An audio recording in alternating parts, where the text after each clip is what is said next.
When I'm on stage at Tomorrowland, I get so much energy from the crowd and also a lot of love.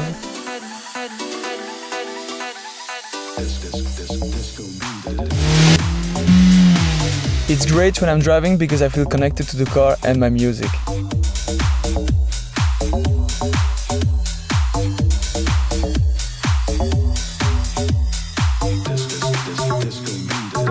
This year at Tomorrowland is going to be really special for me. This is going to be really the first time playing on the main stage at Tomorrowland. I don't know what I'm going to play yet, but I'm sure it's going to be an amazing experience and I'm really looking forward to it. So join me on my drive to Tomorrowland.